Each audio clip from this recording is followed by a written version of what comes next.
नमस्कार, मैं हूँ सृष्टि द वायर हिंदी के एफबी लाइव में आप सभी का स्वागत करती हूँ। आज हमारे साथ हैं यहाँ वायर के फाउंडर एडिटर सिद्धार्थ वरदराजन और हम बात करने वाले हैं एक ऐसे विषय पे जिसने बीते कुछ दिनों में बहुत सारी उथल पुथल मचाई, जिस पे रोज़ अपडेट्स, कंट्रोवर्सीज और कुछ नई नई खबरें आती रहीं। वो मुद्दा है फेक न्यूज़ का। कोई भी अनऑथेंटिकेटेड वेबसाइट कोई भी एक खबर, झूठी खबर चला देती है, जिसे लोग लाइक करते हैं, व्यूज़ करते हैं, शेयर करते हैं, कमेंट्स करते हैं और उन कमेंट्स में अपनी विचारधारा, अपनी आइडियोलॉजीज से खूब झगड़ा करते हैं। ऐसा लगता है कि चाहे हिंदू राष्ट्र की स्थापना हो या इगैलिटेरियन सोसाइटी की स्थापना हो, किसी के हक की लड़ाई हो, माइनॉरिटीज़ की लड़ाई हो, ये सारी लड़ाइयाँ, सारी क्रांतियाँ social media, Facebook, WhatsApp, Twitter, इन पे लड़ी जा रही हैं। हम भी खुश हो जाते हैं कि इस तरह से तर्क वितर्क करके, डिबेट करके हमने अपना तर्क जीत लिया है, लेकिन असल में मुद्दा भटका दिया जाता है और जिन विषयों पे बात होनी होती है उस पे नहीं हो पाती। हाल ही में संबित पात्रा ने एक ट्वीट किया जिसमें उन्होंने टाइम्स ऑफ इस्लामाबाद की एक न्यूज़ को साइट करते हुए लिखा कि बीजेपी के खिलाफ एजेंडा है एनडीटीवी का। और वो ट्वीट था मेक इन इंडिया की फेलियर जो बीजेपी का है उस न्यूज़ को लेके उन्होंने ट्वीट किया। खबर इस तरह से झूठी थी क्योंकि वो एनडीटीवी के लिए नहीं, बल्कि वो जो लेख था, वो जो आर्टिकल था, वो एक्स वित्त मंत्री पी चिदम्बरम ने लिखा था इंडियन एक्सप्रेस के लिए। तो सर, जैसे संबित पात्रा बीजेपी के स्पोक पर्सन है, प्रवक्ता हैं, तो उनका ये एक्ट ऑफ इररिस्पॉन्सिबिलिटी है या डिबेट के डिस्कोर्स को चेंज करने का तरीका है? मैं समझता हूँ कि पूरी तरह से ये एक इररिस्पॉन्सिबल उनका एक अप्रोच है, क्योंकि जो ट्वीट उन्होंने किया, उस ट्वीट के माध्यम से बहुत सारी चीज़ें वो साबित करना चाह रहे थे। सबसे पहले एनडीटीवी के खिलाफ ऑलरेडी वो एक बार लड़ झगड़ चुके हैं। एक एनडीटीवी के कार्यक्रम में, this show called Left, Right and Center, he accused the channel of having an agenda. In fact, he interrupted Sanjay Hazarika. And when Sanjay Hazarika said, "Why are you interrupting me?" Sanjay Hazarika was also a guest on the channel. He said, "I only do it on NDTV because this channel has an anti-BJP agenda." At which point the anchor said he should apologize or leave. And वो एकदम shocked हो गया और वो बड़बड़ाने लगा। Finally वो चुप हो गया, लेकिन बैठा रहा। तो ये एक तरह से एक बैकग्राउंड है कि बार बार वो उसका ये कहना कि एनडीटीवी का एजेंडा है बीजेपी के खिलाफ। जो ट्वीट उन्होंने किया इस एंगल से इररिस्पॉन्सिबल था ही, क्योंकि जैसे आपने कहा, जिस लेख का वो जिक्र किया जा रहा था, times of Islamabad so called website जहां पे वो ये चीज छपी, वो मिस आइडेंटिफाइड था और वो इंडियन एक्सप्रेस से निकाला गया और वो पी चिदम्बरम का आर्टिकल था। लेकिन मुझे लगता है कि पात्रा ये भी एक मैसेज देना चाह रहे थे कि देखो, आपके लेख जो हैं पाकिस्तान के वेबसाइट पे छप रहे हैं और ये भी एक तरह से आपका not only anti BJP but anti national agenda भी। मतलब कि इनका ये कहना है कि कोई भी क्रिटिकल बात अगर आप कर रहे हैं और अगर मान लीजिए कि पाकिस्तान को या किसी और देश को या किसी और अखबार या चैनल को सूट करता है, वो उसको इस्तेमाल कर सकते हैं, नहीं भी कर सकते हैं। लेकिन उस लेख को किस तरह से लोग या दुनिया में लोग उसको पढ़ेंगे, उसको लेके जो मेन टारगेट था, जो मेन टारगेट संबित पात्रा का था, वो ये था कि एनडीटीवी चैनल जो है, आप लोग एंटी नेशनल हो, आप लोग सो कॉल्ड दुश्मन को आप इंकरेज कर रहे हैं, उनकी हौसला अफजाई कर रहे हैं, आप उनको मटेरियल दे रहे हैं। वो आर्टिकल के फैक्ट्स पे बहस नहीं करना चाहते। मान लो कि वो लेख जो चिदम्बरम साहब का था, वो लेख कह रहा है कि भाई मेक इन इंडिया के जो आंकड़े हैं, सरकार कुछ और कहती है, हकीकत कुछ और है। अगर आप पार्टी के स्पोक्समैन हैं तो आप इस पे बात करिए। अगर आपके पास डेटा है जो चिदम्बरम साहब की बात को आप झूठा साबित कर सकते हैं तो कीजिए। ये कहना कि भाई पाकिस्तानी वेबसाइट पे आ गया तो, और ये एकदम एक मर्कीनेस और मतलब एक क्लाउडी एक ऐसा डिबेट क्रिएट करना कि एनडीटीवी पे शक करना और अलग अलग मीडिया इदारों पे शक करना क्योंकि आपकी बातें जो हैं वो पाकिस्तान में छप रही हैं। मुझे लगता है कि ये बहुत ही इररिस्पॉन्सिबल अप्रोच है उनका, क्योंकि as a spokesman of the ruling party, a leading party of India, he shouldn't be doing this kinds of things. मतलब एक डिबेट होनी चाहिए। अगर आपके खिलाफ, आपके पार्टी या सरकार के खिलाफ कहीं पे लेख छपता है तो आप डिबेट कीजिए उसको। ये कहना कि भाई ये कहीं ना या हिंट करना कि एंटी नेशनल, ये मुझे लगता है कि सबसे एक इररिस्पॉन्सिबल और डेंजरस एक्ट है। गलती किसी से भी हो सकती है। मतलब चलिए आपने वो लेख पढ़ लिया, टाइम्स ऑफ इस्लामाबाद ने कहा कि एनडीटीवी का, वैसे I think that as a spokesman of BJP Patra should have a little bit more sense of responsibility. ऐसा नहीं है कि टाइम्स ऑफ इस्लामाबाद का नाम वो पहली दफा सुन रहे हैं। ये एक ऐसा साइट है जहां पे हमने खुद वायर पे साबित किया कि पहले जो पतंगड़ दूसरे बीजेपी एमपी ने उछालने की कोशिश की, परेश रावल जी, जब उन्होंने अरुंधति रॉय जी पे हमला किया, ये कह के कि भाई उनके बयान कश्मीर के बारे में ये वो भी एंटी नेशनल करार किया गया, वो भी झूठा एक न्यूज था। तो कम से कम उस एक्सपोजे के बाद पात्रा जी को ये समझना चाहिए था कि भाई times of Islamabad is not a reliable source, and चलो आपसे गलती हो भी सकती है। तो जब एक बार चैनल आपको बता देता है कि देखिए ये हमारा स्टोरी नहीं है, आप झूठा हम पे इल्जाम लगा रहे हैं, 2 मिनट का शोध आपको वक्त गुजारना है, 2 मिनट, आपको पता चल जाएगा कि भाई एनडीटीवी जो कह रहा है सही है कि नहीं है। अगर आपने गलती की, आप माफी मांगिए। जैसे निर्मला सीतारामन ने भी गलत ट्वीट किया था कल, लेकिन मैं उनको दाद देता हूं कि जैसे ही उनको मालूम, मतलब वो ट्वीट ये था कि AR रहमान बहुत ये गुरुमूर्ति ने चलाया, और ये इसके बारे में हम लोग चर्चा कर सकते हैं कि इतने सारे फेक न्यूज साइट्स हैं। तो किसी फेक न्यूज साइट ने ये एक तरह से पोस्टर जारी कर दिया ये कि AR रहमान अपना एक बयान दे रहे हैं कि किस तरह से एज अ मुस्लिम मुझे लगता है कि गाय को पूजना चाहिए वगैरह वगैरह, जो एकदम एक ऐसा कभी उन्होंने ऐसा बोला ही नहीं है। गुरुमूर्ति साहब ने इस चीज को चला दिया, निर्मला जी ने उसको रीट्वीट किया, लेकिन जैसे निर्मला जी को पता चला कि ये गलत है, उन्होंने पब्लिकली कबूल किया कि नहीं ये अनकन्फर्म्ड है, मैं अपने ट्वीट को वापस ले रही हूँ। इसको कहते हैं रिस्पॉन्सिबिलिटी, इसको कहते हैं एक तरह से मतलब कि एक रिस्पॉन्सिबल पॉलिटिशियन का बिहेवियर जैसे होना चाहिए, वो मुझे लगता है कि हालांकि निर्मला सीतारामन को उनसे ये भी सवाल पूछा जा सकता है भाई उस ट्वीट में ऐसी क्या बात थी कि आप उसको ट्वीट करने में इतने ज्यादा एक्साइटेड थे। लेकिन बहरहाल आपने माना कि गलती है, ठीक है, लेकिन पात्रा साहब आज 24 घंटे के बाद आज भी इस बात को कबूल नहीं कर रहे कि उन्होंने गलती की, और वो कह रहे हैं कि हमने ट्वीट किया तो क्या हुआ, क्या मेरा फ्रीडम ऑफ एक्सप्रेशन नहीं है? भाई फ्रीडम ऑफ एक्सप्रेशन आपका है, लेकिन अगर आप एक बड़े पार्टी के स्पोक्समैन, प्रवक्ता के रूप में आप आगे लोगों के सामने पेश आ रहे हैं, तो कम से कम सच तो बोलिए। कम से कम जिन चीजों पे आप कमेंट कर रहे हैं वो एक निराधार न्यूज नहीं होना चाहिए ना। तो मुझे लगता है कि ये फेक न्यूज का इशू है, स्पोक्समैन पात्रा जी का नजरिया का प्रॉब्लम है, और इन दोनों का जब मिश्रण होता है, मतलब कि मतलब एक नजरिया को आगे बढ़ाने के लिए फेक न्यूज पे जब ये रिलाई करते हैं, तो ये बहुत ही डेडली कॉम्बिनेशन हो जाता है। ये अलग बात है कि ये एक तरह से महज एक मीडिया हाउस पे हमला इनका था, लेकिन बहुत सारा जो फेक न्यूज चलता है ये इसका इम्पैक्ट पड़ सकता है आम लोगों की जीवनों पे, मतलब कि लाइवलीहुड, लाइफ पे कभी कभी हिंसा जो है फेक न्यूज से भड़क उठ सकता है। इसीलिए मुझे लगता है कि न सिर्फ हमारे जो पाठक हैं, हमारे जो नाजरीन हैं,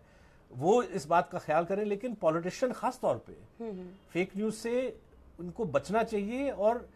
कोई भी चीज मतलब इतनी जल्दबाजी में उसको रीट्वीट करना, इनको ऐसा नहीं करना चाहिए। तो जैसा कि सर आपने बोला कि जिस तरह से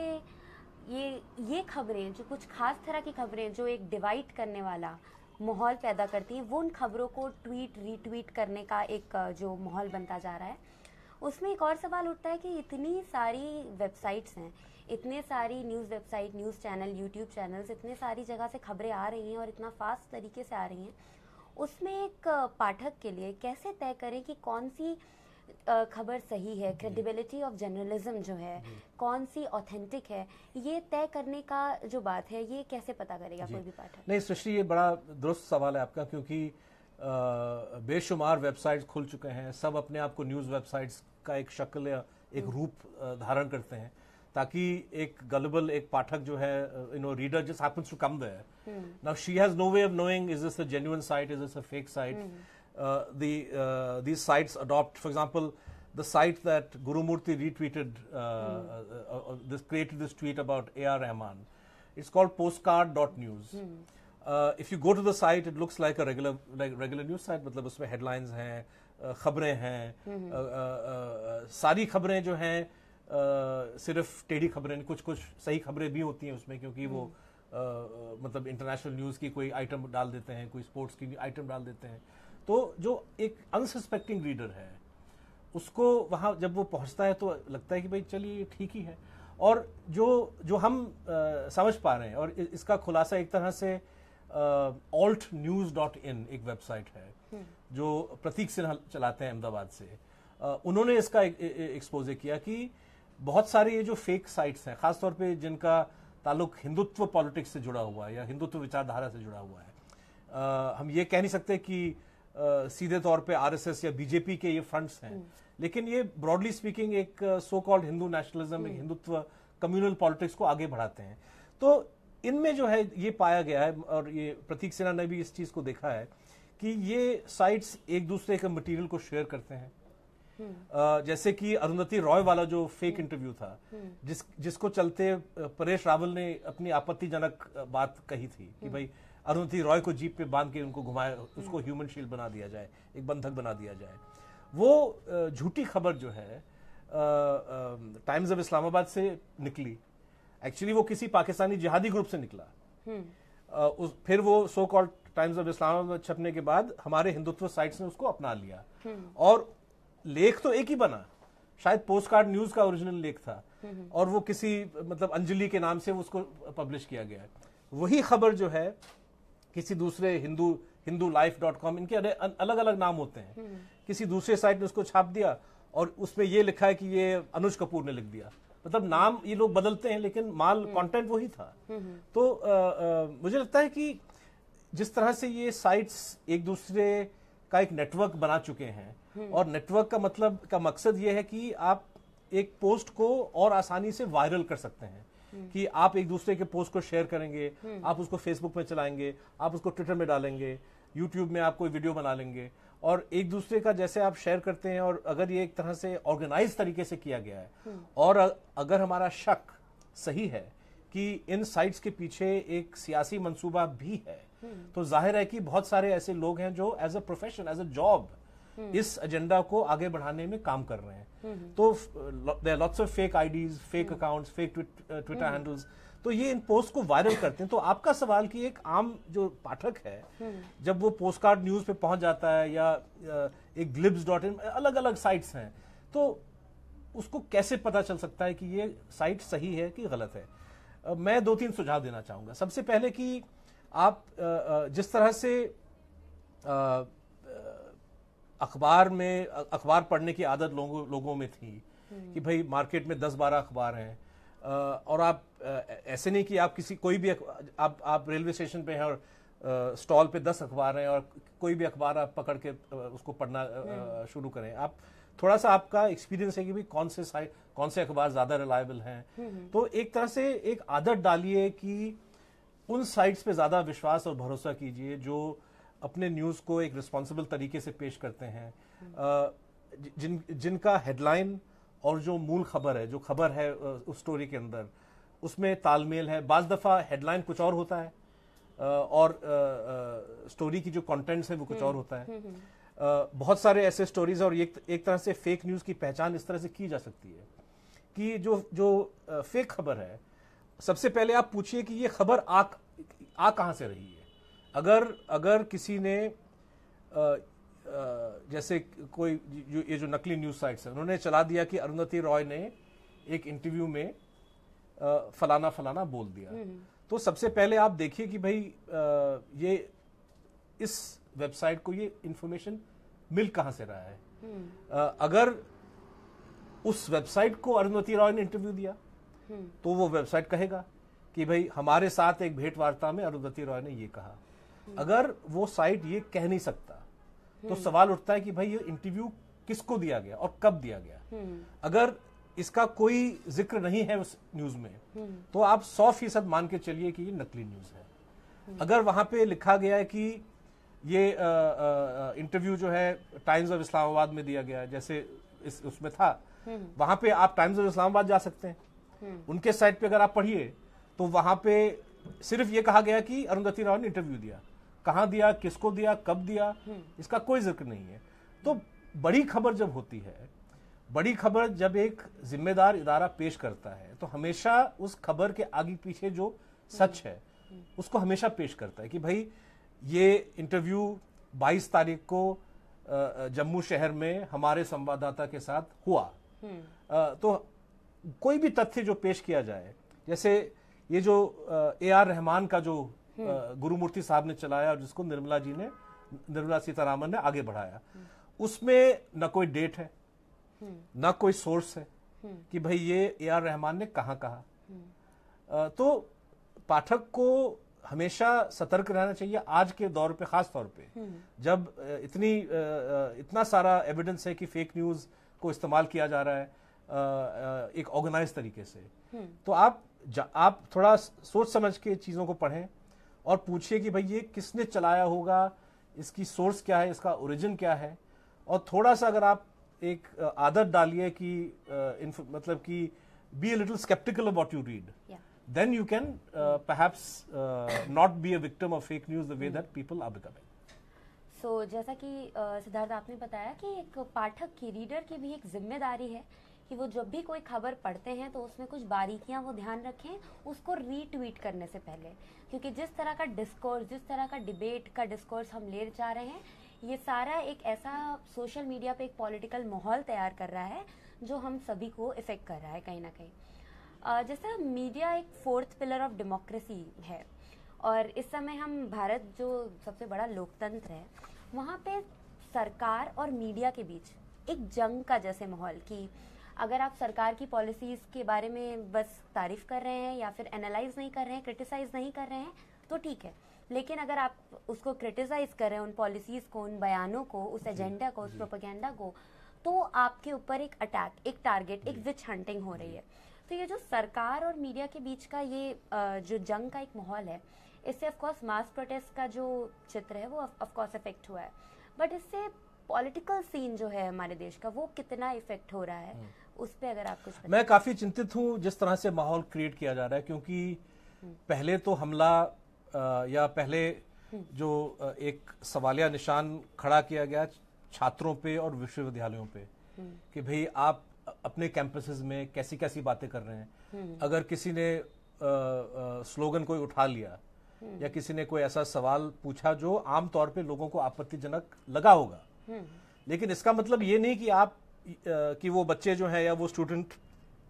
कोई ऐसा क्राइम कर रहे हैं कि जबरदस्ती आप उन पे सेडिशन का केस लगाएं। यह अलग बात है कि जिस तरह से मुकदमा कन्हैया कुमार और दूसरे छात्रों पे, वो तो एक नकली मुकदमा था, मतलब एक फेक वीडियो के बेसिस पे एक बहुत बड़ा केस बना गया है और शायद उसके पीछे मकसद ये था कि यूनिवर्सिटीज पे आप हमला करें, क्योंकि यूनिवर्सिटी एक ऐसी जगह जहां पे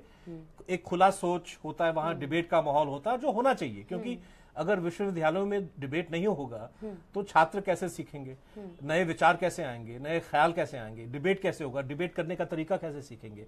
लेकिन शायद जो अभी जो एक माहौल बन गया है रूलिंग पार्टी, और मैं सिर्फ केंद्रीय स्तर पे नहीं कह रहा हूं, मतलब बहुत सारे जो हमारे सूबे हैं, जो स्टेट गवर्नमेंट्स हैं, वो भी एक डिबेट के माहौल को टॉलरेट नहीं करना चाहते। तो यूनिवर्सिटी जो है ये एक खतरे का गढ़ है। इसी से जुड़ा हुआ मुझे लगता है कि मीडिया है, क्योंकि मीडिया एक ऐसी जगह है, एक ऐसा प्लेटफॉर्म है जहां पे खबरें आती हैं, चर्चाएं होती हैं, डिस्कशन होता है। तो सरकार की लंबे अरसे से कोशिश हमेशा रही है कि मीडिया को एक दायरे, एक सीमा के अंदर आप उसको बांध के रखें। हालांकि कानून हिंदुस्तान का जो संविधान है, आईन है, पूरी तरह से मीडिया फ्रीडम देता है, और ऐसा इमरजेंसी को छोड़ के मीडिया पे उस तरह का दबाव नहीं हुआ है। एक दो केसेस हुए हैं, लेकिन ब्रॉडली स्पीकिंग कानूनी अगर आप व्यवस्था देखें तो हिंदुस्तान में मीडिया फ्रीडम है। लेकिन सरकारें हमेशा चाहती हैं कि भाई मीडिया एक लक्ष्मण रेखा से आगे न जाए, और जब वो जाते हैं तो उनपे हमला होता है अलग अलग तरीकों, अलग अलग चीजों को लेके। और आमतौर पे क्योंकि एक बहुत नेगेटिव चीज माना जाता है देश के अंदर और विदेश में भी कि आप मीडिया पे हमला कर रहे हैं, हमला हमेशा मीडिया के बिजनेस पे होता है। एक इल्जाम उठाया जाता है कि भाई आपके बिल्डिंग में वायलेशन है, आपने फलाना जो है रिटर्न ठीक से भरा नहीं, आपने फलाना फॉर्म जो है ट्रिप्लिकेट में नहीं दिया। तो हमला जो है इन चीजों को पकड़ के होता है, बजाय इसके कि सरकार वहां पे आके कहे कि आपने पेज 1 पे ये न्यूज को क्यों छापा। सरकार जो है, और खासतौर पे अब मैं इस सरकार की ओर इशारा कर रहा हूँ, मीडिया की ओर, मीडिया के प्रति जो इनका रुख है, वो चाहते हैं कि मीडिया एक भजन मंडली किस्म की चीज हो, कि जहां पे सरकार के गुण गाए जाए, ऐसे कठिन सवाल ना पूछा जाए, सरकार का जो रिकॉर्ड है एक बारीकी से उसकी ऑडिट न की जाए। तो जो मीडिया भजन मंडली का रूप स्वीकार नहीं करना चाहते, जो इंडिपेंडेंटली अपना काम करना चाहते हैं, जो एक प्रोफेशनल तरीके से न्यूज को समेटना और विचारों को, विचार विमर्श, डिबेट का माहौल क्रिएट करना, जो इन चीजों में विश्वास करते हैं, हमला उन पे होता है। और अगर हम जैसे संबित पात्रा की बात करते हैं, ये एक कोइंसिडेंस नहीं है कि रेड जो है, मतलब आप ये मान के चलिए कि लगभग सभी मीडियादारों में कोई ना कोई उनके अकाउंटिंग में कमी रही होगी। इनके अलग अलग बिजनेसेस होते हैं, किसी न किसी बिजनेस पे कमी है, सरकार किसी भी टाइम किसी भी कंपनी के खिलाफ कार्रवाई कर सकती है। एनडीटीवी को क्यों चुना गया? शायद इसकी वजह यह है कि ये चैनल उनमें से है, खासतौर पे जो एनडीटीवी इंडिया है, हम सब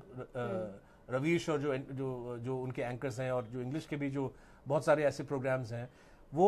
गोदी मीडिया या भजन मंडली मीडिया में विश्वास नहीं करते। तो मुझे लगता है कि, और इसका एक मिसाल देखने को मिला रेड से शायद 4-5 दिन पहले, जब संबित पात्रा इल्जाम लगा रहे थे चैनल पे, और उनसे कहा गया कि देखिए आप यहाँ से जाइए। किसी और चैनल में शायद इतनी हिम्मत नहीं रही होगी कि बीजेपी स्पोक्समैन को अपने चैनल से कि या तो आप माफी मांगिए, नहीं तो आप यहाँ से चले जाइए। तो मुझे लगता है कि ये शायद सरकार बर्दाश्त नहीं करना चाहती। और मैं समझता हूं कि इस बात को मैं फेक न्यूज से भी जोड़ना चाहूंगा, क्योंकि बहुत, मतलब कि रेड, जिस दिन रेड हुआ, बल्कि मैं पढ़ना चाहूंगा, अगर वो शायद, अगर वो है हमारे पास, क्योंकि वो भी एक तरह से फेक न्यूज था, कि मतलब ये एक जो है व्हाट्सएप पे मैसेज आया, जिसमें ये कहा गया कि सीबीआई ने जब प्रणय रॉय के घर में रेड किया, तो वहां पे उनको ऐसे दस्तावेज मिले, जहां पे, मैं बहरहाल मिल नहीं रहा, लेकिन वहां पे एक फेक न्यूज आया कि वहां सीबीआई को ऐसे दस्तावेज मिले जहां पे पता चला कि प्रणय रॉय का नाम दरअसल में प्रणय रॉय नहीं है, उनका नाम परवेज खान है। अब बताइए मानसिकता जो ऐसा फेक खबर बनाता है, मतलब कि उनके जहन में यह है ना कि भाई आप ये साबित कर लें कि कोई मुसलमान है तो डेफिनेटली ये कोई खराब आदमी है, कोई क्रिमिनल होगा, कोई गैंगस्टर होगा। मतलब इस मानसिकता के लोग जो हैं, अगर इनके हाथ में ऐसे मीडिया, मतलब कि, और ये सब लोग पत्रकार हो गए, क्योंकि आपने एक झूठी खबर बना दी, व्हाट्सएप पे भेज दिया, और जाहिर है कि बहुत सारे लोगों के पास वो चीज आती है, बिना सोचे समझे जो है वो 200 लोगों को फॉरवर्ड कर लेते हैं। तो मेरा अनुरोध है पाठकों से और जो हमारे दर्शक हैं कि भाई आज के दौर में बहुत सारे ऐसी चीजें आती हैं व्हाट्सएप में। एक वीडियो आपने शायद वो देखा होगा, 2-3 दिन बाद बिहार में एक घटना घटी, जहां पे एक तरह से शहर के एक टाउन, एक कस्बे में छोटा सा बलवा हुआ, एक कम्युनल वायलेंस का इंसिडेंट हुआ। वहां पे किसी की मौत नहीं हुई, कुछ दुकानें जलाई गई। मैं ज्यादा डिटेल में नहीं जाऊंगा, लेकिन उसके 2 दिन बाद एक वीडियो जो है व्हाट्सएप में घुमाया गया, सर्कुलेट किया गया, जिसमें कहा गया कि, और उस वीडियो में ये दिखाया जा रहा है कि एक आदमी जो आमतौर पे जो मुसलमान टोपी जो पहनते हैं, वो टोपीधारी सज्जन थे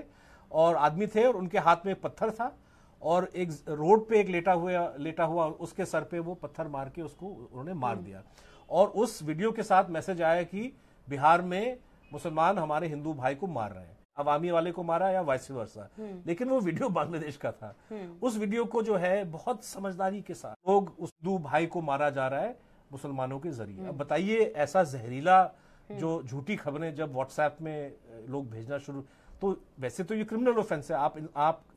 कम्युनल हेट्रेड को इंसाइट कर रहे हैं, आप वायलेंस को इंसाइट कर रहे हैं। इस पे जो है पुलिस की कार्रवाई नहीं होती, इस पे सरकारें की एक्शन नहीं होती। रेड जो है आप एनडीटीवी पे करते हैं। मतलब कि तो कहीं ना कहीं फेक न्यूज का इस्तेमाल किया जा रहा है, बहुत बड़े पैमाने पे किया जा रहा है। और सिवाय ये कि हम लोगों से ये आग्रह करें कि आप सतर्क रहें इस चीज, मतलब ये इस साजिश में न पड़े, और अगर कोई ऐसी आपत्तिजनक वीडियो आपके पास आए तो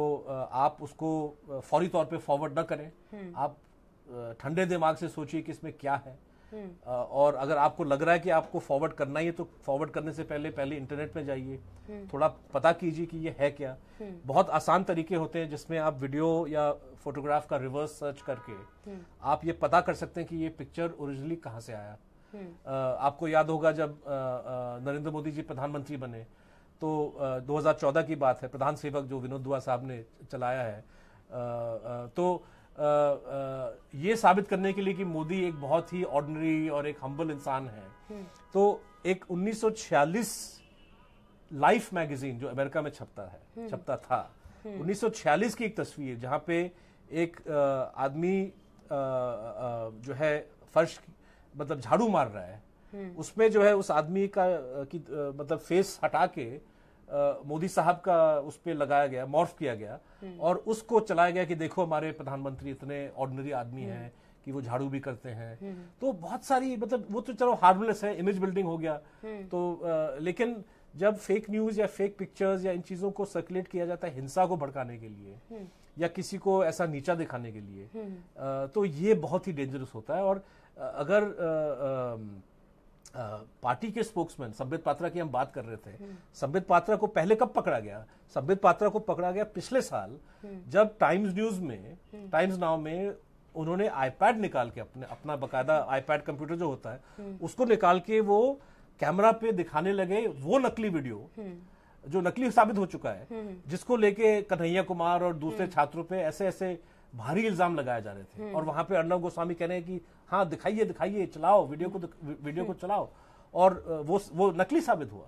आज तक शायद पात्रा जी ने माफी नहीं मांगी, जिस तरह से कल वाले फेक न्यूज इंसिडेंट को लेके भी वो माफी नहीं मांगना चाहते।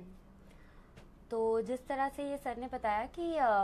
मीडिया की आज़ादी और हमारे बोलने की तो आज़ादी है, लेकिन क्या बोलने और कितना बोलने की आज़ादी ये तय करता है सरकार, और उस लिमिट को क्रॉस नहीं करने देना चाहता।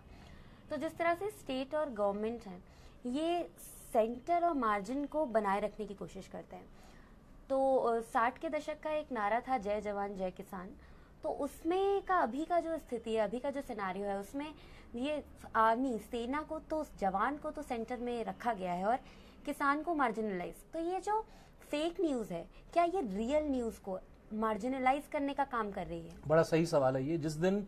मध्य प्रदेश में किसानों की हत्या हुई पुलिस के हवाले से, शायद उस दिन 5 लोग हलाक हुए और एक दिन बाद एक और किसान की मृत्यु हुई। उस दिन मैंने जो भजन मंडली चैनल है उस रात को हमने इन चैनलों को देखा, सर्वेक्षण किया, जो चैनल सर्फिंग बोलते हैं। रात को हम जब घर पहुंचे तो पता चला कि एक चैनल में जो है चर्चा किसानों पे नहीं हो रही है, जवानों पे हो रही है, फौज पे हो रहा है, और एक तरह से एक नकली कंट्रोवर्सी। मतलब कि प्रकाश करात ने शायद उस दिन कोई लेख छापा कम्युनिस्ट पार्टी इंडिया मार्क्सिस्ट के अखबार में, जहां पे उन्होंने कश्मीर के अंदर फौज का जो रवैया है उसको क्रिटिसाइज किया। अब हिंदुस्तान एक जनतांत्रिक देश है, जनतंत्र में ये अलाउड है कि आप फौज पे या सरकार पे या किसी पे भी आप उनकी आलोचना कर सकते हैं। जो फौज करता है जरूरी नहीं कि हमेशा ठीक करता है, इस पे डिबेट हो सकता है। तो उसी तरह से प्रकाश करात जो एक बहुत जिम्मेदार नेशनल लीडर हैं, उनपे जो है ये चैनल पूरी तरह से आक्रमणात्मक कवरेज उनका था। किसानों पे कोई बात नहीं हो रही थी। किसी दूसरे चैनल में किसी विपक्षी दल के नेता का 5 साल पुराना स्कैम, उस पे बात हो रही थी। किसी तीसरे चैनल पे बात हो रही थी कि वीआईपी लोग अभी भी अपने गाड़ी पे लाल बत्ती कैसे लगा रहे हैं। ये चलिए अपनी जगह में ये सारी विषय ठीक हैं, इन पे डिबेट होना, मैं ये नहीं कह रहा हूं कि डिबेट ना हो, करात के बयान पे भी आप डिबेट कीजिए। लेकिन जिस दिन किसान और हिंदुस्तान एक एग्रीकल्चरल कंट्री है, ये सरकार खास तौर पे अपने आप को हमेशा कंग्रेचुलेट करता है कि भाई हमने किसानों के लिए इतना कुछ किया है। तो जिस दिन एक इतनी बड़ी जो है इंसिडेंट हो जाता है, उस पे आप डिबेट करने के लिए तैयार नहीं हो और आप डिबेट्स अलग अलग इश्यूज पे कर रहे हैं, तो मुझे लगता है कि एक डाइवर्जन ऑफ पब्लिक अटेंशन, ये भी एक किरदार अच्छी तरह से बखूबी से ये भजन मंडली चैनल इसको निभाते हैं। और इसमें कभी कभार फेक न्यूज भी आ जाता है, जैसे जब डीमोनेटाइजेशन को लेके लोग परेशान थे और इतनी जो है मतलब लोग बैंक्स में क्यू में खड़े हैं, किसी को समझ नहीं आ रहा है कि सरकार ने ये किया क्यों। उस दौरान जो है जी न्यूज ने इतना बड़ा फेक न्यूज चालू कर दिया, चलाया कि भाई ये चिप नोट में माइक्रो चिप है, आप 2000 फुट या 1800 फुट नीचे भी इसको गाड़ दीजिए, सरकार इसको पकड़ लेगा। तो मुझे लगता है कि फेक न्यूज का क्रिएशन, फेक न्यूज का सर्कुलेशन इसी गेम में काम आता है। जब सरकार जो है ये चाहता है कि भाई डिबेट या डिस्कशन कुछ ऐसे बुनियादी चीजों पे न हो और फजूल की चीजों पे लोग उलझे रहें, तो फेक न्यूज काम आता है। ये नकली चैनल, नकली जो वेबसाइट्स हैं, जो भजन मंडली चैनल, जो गोदी चैनल हैं, ये काम आते हैं। और इसीलिए मुझे लगता है कि पाठकों को और जो दर्शक हैं वो इन चीजों से बचें और वो अच्छी तरह से समझे कि इंडिपेंडेंट मीडिया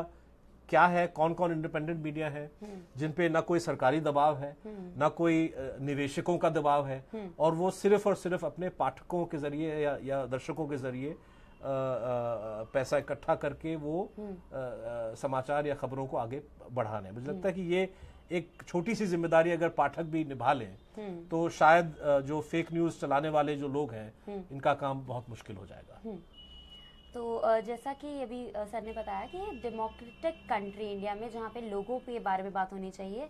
वहाँ पे एमपी, महाराष्ट्र, तमिलनाडु, उड़ीसा जहाँ किसानों का प्रोटेस्ट चल रहा है, यूपी में एंटी रोमियो स्क्वाड चल रहा है, कश्मीर में स्थिति खराब है, हर जगह पे इस तरह से स्थितियाँ हो रही हैं और हम इस फेक न्यूज़ के डिबेट में फंस के हम इस का डिस्कोर्स कहीं और लेते जा रहे हैं। और जहाँ पे ये स्थिति हाथ से बाहर जाती है वहाँ पे इंटरनेट तुरंत बंद कर दिया जाता है, जैसा कि हमने अभी हाल में ही देखा।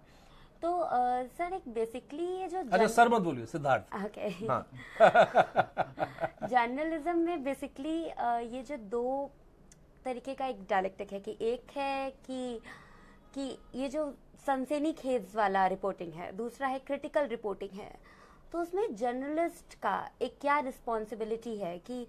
किस तरीके से इन दोनों चीजों को मैनेज करते हुए एक चैनल का, एक मीडिया चैनल का, एक जर्नलिस्ट का क्या रिस्पॉन्सिबिलिटी? देखिए मतलब सेंसेशनलाइज्ड या सनसनीखेज, या मुझे लगता है कि रिपोर्टिंग अगर कोई रिपोर्ट करना चाहता है या कोई सही मायने में जर्नलिज्म करना चाहता है तो सबसे बड़ी बात क्या है, वो ये कि आप सवाल सीखना, आप सवाल पूछना सीखिए कि कोई भी चीज हो आप पता करें कि भाई इसमें हकीकत क्या है। अगर कोई घटना घटी है तो कब घटी, कैसे घटी, किन परिस्थितियों में घटी, इसके पर्दे के पीछे क्या कोई और बात है। मतलब हम कश्मीर के बारे में बात कर रहे थे और फौज के बारे में बात कर रहे थे, जब ये ह्यूमन शील्ड्स वाला अगर हम मिसाल लें, अब ह्यूमन शील्ड्स में ये जो फारूक डार को पकड़ के बंधक बनाया गया और जीप में उनको वहां पे एक जीप में बांध के उनको घुमाया गया। मेजर गोगोई और फौज का कहना है कि एक ऐसी परिस्थिति में आर्मी की एक छोटा जो टुकड़ा है वो अपने आप को वो मौजूद है कि ऐसे हालात में जहां पे जानलेवा एक हमले का खतरा था, एक बहुत भारी भरकम भीड़ थी वहां पे, 1200 से अधिक लोग थे और वहां से सुरक्षित निकलने का एक ही जरिया था कि किसी को हमने पकड़ के बांध दिया और फिर हम लोग वहां से निकल गए। ये मेजर गोगोई का बयान है, इसी बात को आर्मी चीफ ने दोहराया है और इसी बात को तकरीबन जो सारे जो हमारे चैनल्स हैं सब ने इस बात को दोहराया। और अगर आर्मी चीफ बोल रहे हैं तो आप इसको दोहराइए, इसमें कोई दो राय नहीं है कि भाई ये ऑफिशियल वर्जन है, आप ऑफिशियल वर्जन को चलाइए। लेकिन आप एक पत्रकार भी हैं तो बुनियादी सवाल कुछ कुछ पूछने चाहिए कि भाई चलिए 1200 लोगों का वहां पे एक जमघट था, वो लोगों की जान लेने पे तुले हुए थे, तो एक छोटी सी टुकड़ी को इतना वक्त कैसे मिला कि किसी को आपने पकड़ लिया, रस्सी कहीं से निकाला, जीप में बांध दिया, कम से कम 5-6 मिनट 7-8 मिनट तो लगते हैं उसमें। उन 7-8 मिनटों में 1200 लोगों का आक्रमणात्मक जो भीड़ था उन्होंने कुछ नहीं किया, ना पत्थर फेंके, आपने गोली नहीं फायर की। तो ये भी गले से उतरता नहीं है बात। तो कम से कम ये सवाल तो पूछा जाए कि भाई बांधने में कितना टाइम लगा और उन 7-8 मिनट में क्या हुआ। चलिए इस बात को भी छोड़ देते हैं, आपको जरूरी लगा कि आपको बांधना, मतलब फारूक डार को बांध के वहां से बचने का वही रास्ता आपको नजर आया तो ठीक है, आप वहां से निकले। निकलने के बाद आपने 4 घंटे और 5 घंटे क्यों घुमाया उनको?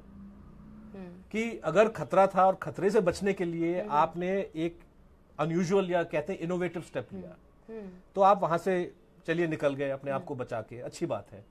निकलने के बाद जो है आपने फिर तकरीबन 25 किलोमीटर 4-5 घंटे अलग अलग गांव में क्यों घुमाया? अगर मतलब आपने घुमाया, जो वो लड़का भी बोलता है, और हर गांव, मतलब हिंदुस्तान टाइम्स में एक आधे पेज का आर्टिकल छपा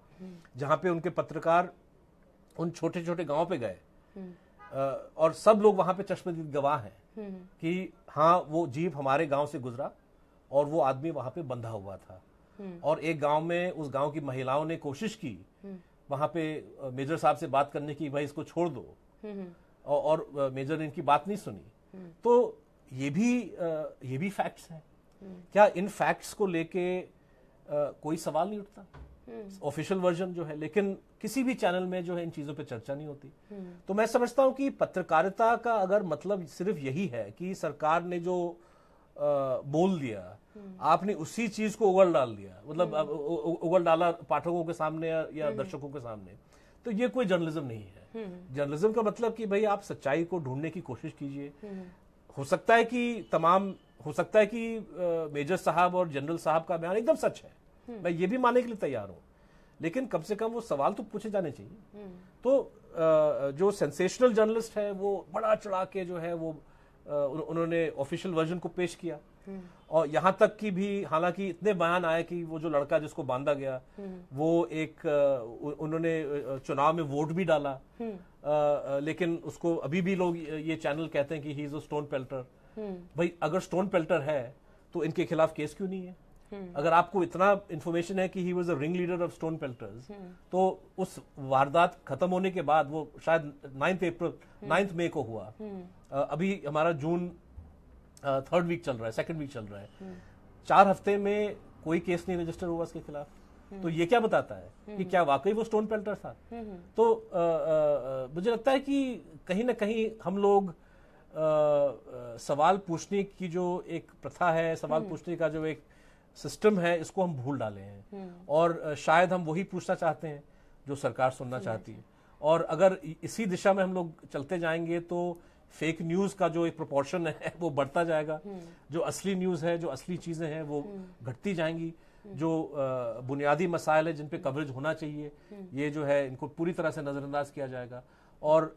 जो एक डेमोक्रेसी में मीडिया का रोल होना चाहिए वो रोल जो है मीडिया नहीं प्ले कर पाएगा। सो ये जैसा कि सिद्धार्थ ने अपनी बात में बोला कि जहाँ स्टेट का इस तरह से अपने ही लोगों पे इस तरह का ऑपरेशन हो रहा है, वहाँ पे बिना फैक्ट्स चेक किए अगर पॉलिटिशियंस इस तरह से ट्वीट करेंगे, गलत ट्वीट करेंगे, बिना न्यूज़ की ऑथेंटिसिटी चेक किए और बिना पत्रकारिता अपनी रिस्पॉन्सिबिलिटी से भागते हुए सवाल नहीं करेगी, और दर्शक अपनी रिस्पॉन्सिबिलिटी नहीं निभाएंगे और उसको रीट्वीट करेंगे, पाठक उसको रीट्वीट करेंगे, तो हाँ, हम इस फेक न्यूज़ के चक्कर में फंसते ही जाएंगे। ये आखिरी सवाल मैं आपसे सिद्धार्थ करूंगी कि आज़ादी के समय 1947 में देश की बहुत भारी जनता इलिटरेट थी, नहीं पढ़ी लिखी थी, अनएजुकेटेड जनता थी। उस समय वोटिंग के राइट्स के साथ हमने उनको इन्फॉर्म्ड चॉइस की, उनकी जो क्षमता है उसको बढ़ाने का भी एक राइट दिया। आज 70 साल बाद, 7 दशक बाद, क्या हम एज एन जर्नलिज्म, क्या हम अपनी इस जनता को एक इन्फॉर्म चॉइस कर देने का एक टेक्स्ट, एक कंटेंट प्रोवाइड कर पा रहे हैं? जी। नहीं, देखिए, जो लोग पढ़ नहीं सकते, समाचार का शायद सबसे अहम जरिया टेलीविजन है, रेडियो है। हालांकि रेडियो सरकारी है, मैं फिर भी मानता हूं कि रेडियो में ज्यादा सही खबरें हैं, हालांकि वो सरकारी खबरें हैं, लेकिन जिस कदर प्राइवेट इदारे अपने मुनाफा कमाने के लिए, अपने सियासी एजेंडा को आगे बढ़ाने के लिए जितने झूठ बोलने में माहिर हैं, सरकार काफी पीछे है। तो रेडियो एक जरिया है जो लोगों को एक तरह से इन्फॉर्म कर रहा है। टेलीविजन कुछ हैं चैनल्स जो बेहतर चैनल्स हैं, अच्छे चैनल्स हैं, लेकिन आमतौर पे एक इन्फॉर्म्ड सिटीजन या एक इन्फॉर्म्ड पब्लिक स्फीयर जो होना चाहिए, जिसको क्रिएट करने में मीडिया का रोल होना चाहिए, वो तभी क्रिएट होगा जब मीडिया अपनी जिम्मेदारी को अच्छी तरह से समझे। तो मीडिया, अफसोस की बात है कि एक अक्सरियत, एक मेजॉरिटी मीडिया का इसी मतलब जो अपना सेल्फ डेफिनेशन है वो अपने आप को एक ये फ्रेज तो यूज किया जाता है कि डेमोक्रेसी का फोर्थ पिलर है, चौथा स्तंभ है, लेकिन most news organisations and proprietors, owners see their organisations as a business. तो न्यूज जो है महज एक बिजनेस है। आज हम सोप बेच रहे हैं, टूथपेस्ट बेच रहे हैं, कल हम समाचारों में आ जाएंगे। तो अगर यही अप्रोच रहा कि आपने न्यूज बिजनेस चलाना है, उसके जरिए उसके वो एक कमाने का माध्यम आप उसको बना देते हैं, तो उसकी जो सोशल रिस्पॉन्सिबिलिटी है, जो एक सामाजिक जो इसका एक जिम्मा बनता है कि आप अपने चैनल को इस तरह से चलाएं, अपने अखबार को इस तरह से, अपने वेबसाइट को इस तरह से चलाएं जिससे लोगों की समस्याएं उजागर हों, उस पर डिबेट हो, सरकार जो है से ऐसे सवाल पूछे जाएं जो सरकार को भी पुश करे कि वो अच्छा काम करें। अगर ये रोल आप नहीं अपनाना चाहोगे और आप उस रोल को प्रेफर करोगे जो पैसे कमाने वाला रास्ता है, तो उसमें फेक न्यूज, उसमें पेड न्यूज भी आता है। चुनाव के टाइम में बहुत सारे अखबार जो है पार्टीज के जो इश्तिहार है उसको एक खबर के रूप में पेश करके छापते हैं। पाठक को ये पता नहीं है कि ये समाचार है कि इश्तिहार है। तो ये भी एक सिस्टम चल रहा है। तो मुझे लगता है कि जब तक मीडिया अपना ये सोशली रिस्पॉन्सिबल रोल अदा नहीं करेगा, और शायद ये रोल अदा करने के लिए कुछ कहीं ना कहीं पाठकों से, दर्शकों से, जो सचेत लोग हैं, जो अवेयर हैं, उनसे जब तक दबाव नहीं बनेगा और जब तक पाठक और दर्शक ये तय न करें कि जो मीडिया रिस्पॉन्सिबल मीडिया है, इंडिपेंडेंट मीडिया है, इनको हम सपोर्ट करेंगे, और जो गैर जिम्मेदाराना तरीके से रिपोर्ट करते हैं, जो सरकार या किसी पार्टी के पक्ष में हमेशा बात करते हैं, जो गोदी मीडिया है, जो भजन मंडली मीडिया है, इनसे हम दूर बचेंगे। जब तक पाठक और दर्शक ये तय न करे, मुझे लगता है कि आगे जो रास्ता है वो मुश्किल रास्ता है। वायर में हम लोग पूरी तरह से अपनी तरफ से कोशिश कर रहे हैं। हमने इस चैलेंज को उठा लिया है और हम 2 साल हो गए, काम हमारा बहुत तेजी से अच्छी तरह से बढ़ रहा है। लेकिन एक इंडिपेंडेंट मीडिया इकोसिस्टम होना चाहिए। हम चाहते हैं कि बहुत सारे ऐसे इदारे हों, टीवी चैनल्स हों, अखबार हों, जिसके चलते जो है हिंदुस्तान की जो इतनी सारी समस्याएं हैं, हिंदुस्तान के हर कोने में इतनी सारी समस्याएं हैं जिनके बारे में कभी न्यूज नहीं आती, जब तक ये एक इकोसिस्टम ऑफ इंडिपेंडेंट मीडिया यहाँ हिंदुस्तान में स्थापित नहीं होता, तब तक मुझे लगता है कि मीडिया हमेशा अपना हिस्टोरिक रोल, अपना जो असली रोल है, इसको प्ले नहीं कर पाएगा। तो जैसा कि सर ने जर्नलिज्म की, एक पत्रकारिता की रिस्पॉन्सिबिलिटी को बताते हुए सिद्धार्थ आपने बताया कि हम देख रहे हैं कि भारत हो या अमेरिका, जिस तरह के राजनीतिक माहौल में हम जी रहे हैं, जहां अमेरिका की प्रेसिडेंशियल डिबेट्स के टाइम, इलेक्शंस के टाइम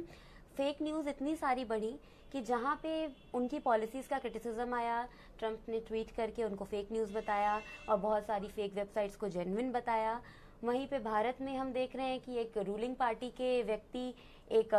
एंकर के साथ मिलके एक चैनल शुरू कर देते हैं। व्हाट्सएप मैसेज में देख रहे हैं हम, एक लीक हुए व्हाट्सएप मैसेज में कि फाइनेंस मिनिस्टर से हम बातचीत करके किस तरह से फेवर कर रहे हैं, उनसे फेवर ले रहे हैं नौकरियों के लिए।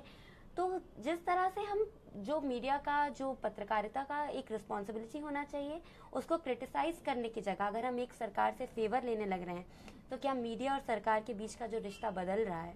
और उसमें एक ये जो ऑनलाइन वेबसाइट्स, न्यूज़ वेबसाइट्स है, उसमें ये जो फेक न्यूज़ हैं, ये खबरें झूठी हो सकती हैं, फर्जी हो सकती हैं, लेकिन उनके पीछे का जो प्रोपेगेंडा है, जहाँ से ये ओरिजिनेट होती हैं, जहाँ से ये फैलती हैं, जो शेयर होती हैं, ट्वीट होती हैं, रीट्वीट होती हैं, वो फर्जी नहीं है, वो ऑर्गेनाइज्ड मोटिव से हैं।